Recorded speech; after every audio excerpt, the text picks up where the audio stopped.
You must choose Doran's way and peace, or my way and war.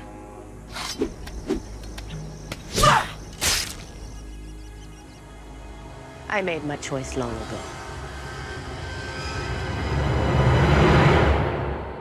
The Sand Snakes feel Ilaria's pain and rage in the uncomplicated way that Doran doesn't.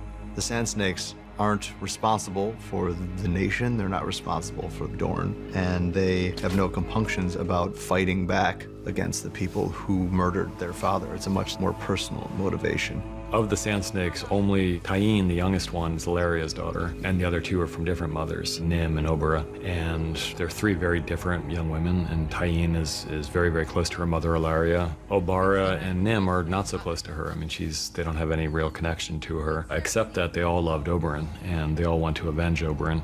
And so at the moment, their interests are aligned. Oberyn tossed his spear at my feet and said, "Girl or boy, we fight our battles.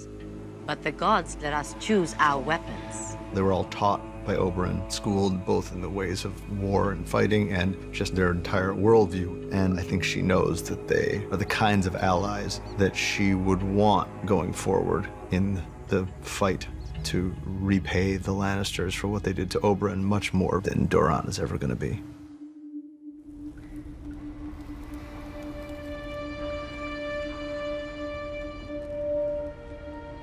Sansa's been away from home for so long, and when she was living at Winterfell as a child, all she could think about was when to get out of there. Like, she wanted to go to King's Landing so badly, and she was engaged to the prince, and it all seemed like it was part of a fairy tale. And then she actually left, and it turned out to be more of a horror story. And now finally she's come home, and I think she appreciates home much more than she ever did before. And she appreciates her family much more now that she's been separated from all of them. And paying homage to your family and honoring the dead is one of their traditions, and I think she feels more like a Stark than she ever has before. And if you're right? Stannis takes Winterfell. He rescues you from the most despised family in the north. Grateful for your late father's courageous support of his claim, he names you Wardeness of the North. Wardeness of the North. From his perspective, Robin Arryn is Lord of the Vale and loves him and basically does what he says, so he has control over the Vale, and Sansa owes him a great deal, and if she were Wardeness of the North, you would have a great deal of control over the North. Are you ashamed of me, Father? We're so used to seeing Stannis in a single-minded pursuit of the Iron Throne, and he's done such a good job by intention of sweeping any complicating factor out of the way. And obviously having your love for your daughter is a complicating factor. It tempers you as a person. And I think Stannis doesn't feel like he can afford to be tempered as a person in that way. And yet he does clearly feel a real love for this little girl, which he expresses in that scene beautifully. It was important for us to see some different colors of Stannis. We've kind of seen him before, standing above the map table, trying to determine his next move.